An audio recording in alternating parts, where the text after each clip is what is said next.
सबसे पहले जानते हैं कि जो लोग चलते फिरते नाम जप करते हैं उनकी जिंदगी में क्या क्या बदलाव आते हैं। पहला बदलाव, मन 70% तक शांत हो जाता है। माइंड की सबसे बड़ी समस्या है नॉइज, और नाम जप इस नॉइज को रिड्यूस करता है। आपको गुस्सा कम आएगा, निराशा कम होगी, मन में अव्यवस्था कम होगी। दूसरा बदलाव, चेहरे पर ग्लो आ जाता है। ये सिर्फ स्पिरिचुअल नहीं, साइंटिफिकली भी प्रूवन है कि काम माइंड इक्वल्स ब्राइट फेस। इसको कहते हैं ऑरा ब्राइटनिंग। लोग खुद पूछेंगे, कौन सा क्रीम लगाते हो? तीसरा बदलाव, किस्मत खुलने लगती है। नाम जप आपकी ऑरा में मैग्नेटिक फील्ड एक्टिवेट करता है, जो सही लोगों को आपकी तरफ खींचता है। अपॉर्चुनिटी खुद आने लगती है। चौथा, नेगेटिविटी दूर हो जाती है। लो फ्रीक्वेंसी लोग, गलत कंपनी, झगड़े कराने वाले, मतलब के रिश्ते सब धीरे धीरे दूर हो जाते हैं। पांचवा बदलाव, नींद सुधर जाती है। ओवर थिंकिंग कम, माइंड काम, breathing slow, sleep automatically deep.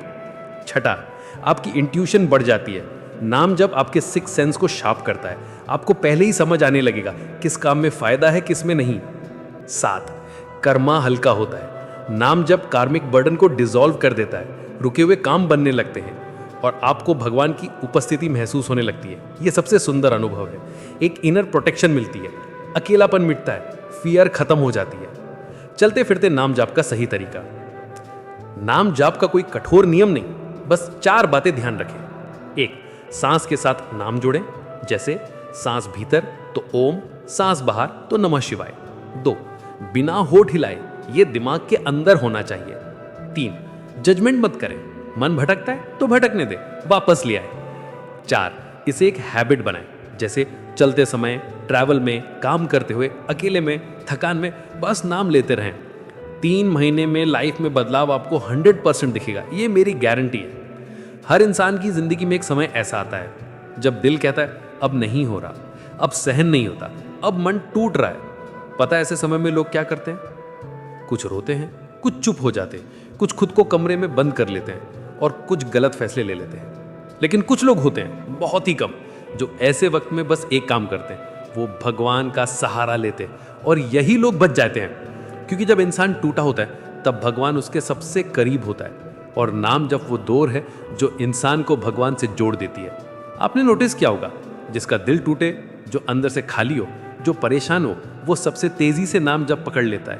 क्यों? क्योंकि उस समय जिस शांति की तलाश होती है वो कोई इंसान नहीं दे सकता, वो सिर्फ भगवान का नाम देता है। और हाँ, अगर आप भगवान का नाम जप कर रहे हैं तो आप आपकी मर्जी से नहीं कर रहे। भगवान खुद चाहते हैं कि आप उनका नाम जपें।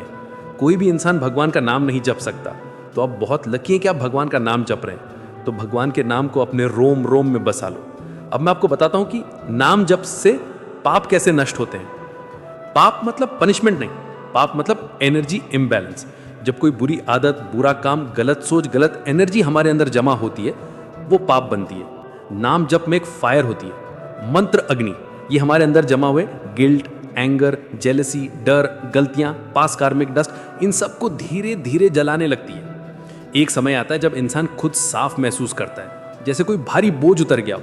इंसान का पूरा वाइब्रेशन बदल जाता है।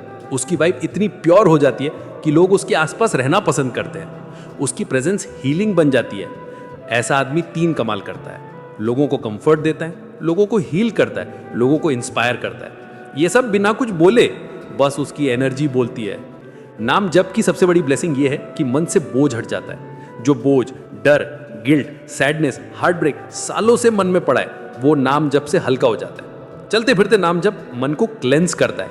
3 महीने बाद आप खुद कहेंगे, मैं पहले जैसा नहीं हूं, मैं बदल गया हूं, मेरा मन खुल गया है। और यही नाम जप का चमत्कार है। कई लोग पूछते हैं, क्या नाम जप करने से किस्मत बदल सकती है? हाँ, बिल्कुल बदल सकती है। डेस्टिनी 2 तरह की होती है। पहली फिक्स्ड डेस्टिनी, जो जन्म से तय होती है, जैसे जन्म, परिवार, जातक का टेम्परामेंट। दूसरी फ्लूइड डेस्टिनी, जो आपके कर्म, ऊर्जा और माइंडसेट से बदलती है। नाम जप वहीं काम करता है जहां इंसान की मेहनत रुक जाती है। क्यों? क्योंकि नाम जप एनर्जी पैटर्न बदलता है, ऑरा को ब्राइट करता है, कार्मिक ब्लॉक्स डिसॉल्व करता है, इनर रेजिस्टेंस हटाता है, मानसिक डर खत्म करता है, इनर कॉन्फिडेंस जगाता है। ये सब मिलकर वो दरवाजे खोलते हैं जो पहले बंद थे। इसीलिए कई लोग कहते हैं, मैंने तो बस नाम जपा लेकिन मेरी जिंदगी खुद बदलने लगी। Destiny equals energy, energy equals नाम, जब एनर्जी डिवाइन हो जाती है तो डेस्टिनी ऑटोमेटिकली डिवाइन हो जाती है। क्या नाम जप से आपके बिजनेस या नौकरी पर असर होता है? ये बात 100% सच है कि जो लोग रोज चलते फिरते नाम जप करते हैं उनके काम में तेजी से सक्सेस आती है। क्यों? क्योंकि डिसीजंस राइट होते हैं, माइंड स्टेबल होता है, फोकस बढ़ता है, गलत डील्स से बचते हैं, सही लोगों से मिलते हैं, नेगेटिविटी दूर रहती है। बिजनेस में सबसे जरूरी होते हैं सही टाइमिंग, सही जजमेंट, सही लोग। नाम जप इन तीनों को बैलेंस करता है। नाम जप से आपके बुरे कर्म कटने लगते हैं। अब ये सबसे गहरा राज है। सदियों से सेंट्स ने यही कहा है कि नाम जप कर्मों की सबसे तेज आग है। यानी जो मुश्किलें आपको 5 साल बाद मिलनी थी वो 6 महीने में हल हो जाती हैं। जो धोखा मिलना था वो जल्दी सामने आ जाता है। जो बीमारी बढ़नी थी वो आधी रह जाती है। जो गलत इंसान जीवन में टिकने वाला था वो अपने आप दूर चला जाता है। नाम जप ये नहीं करता कि समस्या खत्म कर दे। नाम जप ये करता है कि समस्या से गुजरना आसान हो जाता है। आप मुश्किलों को घसीट कर नहीं बल्कि साहस से पार करते हैं। नाम जप करने के इतने सारे फायदे आपको बता दिए। हम खाते पीते उठते बैठते चलते फिरते हर वक्त नाम जप कर सकते हैं। और हमने बात कर ली चलते फिरते नाम जप करने की। अब बात करते हैं हमारे महापुरुष नाम जप और ध्यान के बारे में क्या कहते हैं। सच्चा ध्यान वो है जब मन की लगन बिना टूटे, बिना भटके, तेल की धारा की तरह लगातार अपने भगवान में लगी रहे। बस आंखें बंद कर लेना ध्यान नहीं है।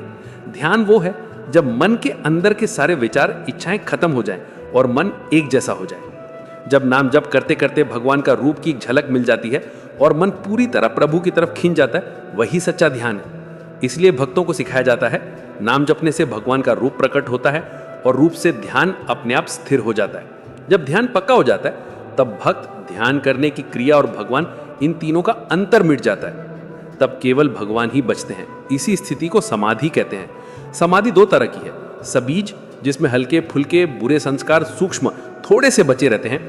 निर्बीज, जिसमें केवल भगवान ही रहते हैं, बाकी सब कुछ पूरी तरह मिट जाता है। जीवन का सबसे बड़ा फायदा यही है कि इसी जन्म में राधा कृष्ण यानी श्याम श्यामा की निकटता मिल जाए।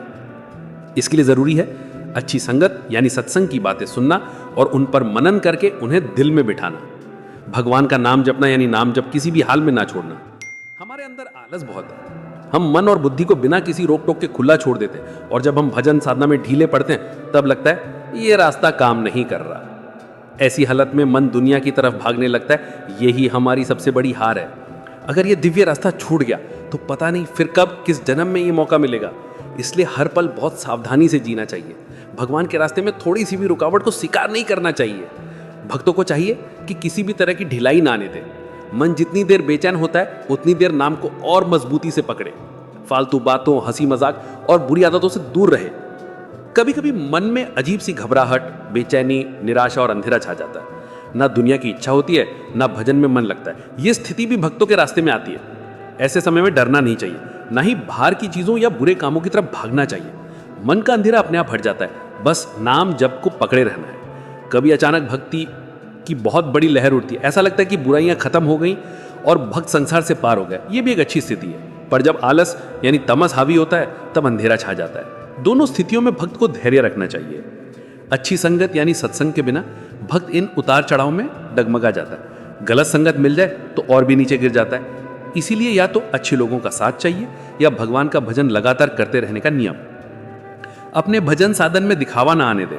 लोग क्या कहेंगे, ये चिंता भक्त के लिए जहर है। आप तिलक लगाएं, माला पहने, नियम से नहाए, ध्यान करें, पर यह सब भगवान से प्यार के लिए हो, ना कि लोगों को दिखाने के लिए।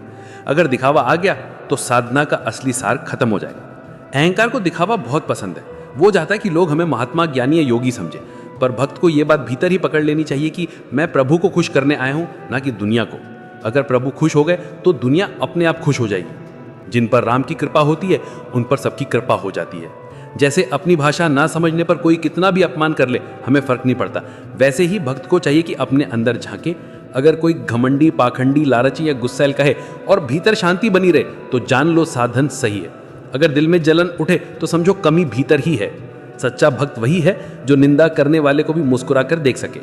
जैसे जिसने अभी अभी पेट भर कर खाया हो और कोई कहे भूखे हो क्या, तो वो हंस देता है, पर जो सच में भूखा हो उसे ये बात चुभती है। इसी तरह जो सच में भगवान के रास्ते पर है उसे निंदा नहीं जलाती, क्योंकि उसके दिल में सत्य का मजबूत सहारा होता है। जीवन में अपने भजन साधन को बिना किसी डर, दिखावे और शर्म के निभाना चाहिए।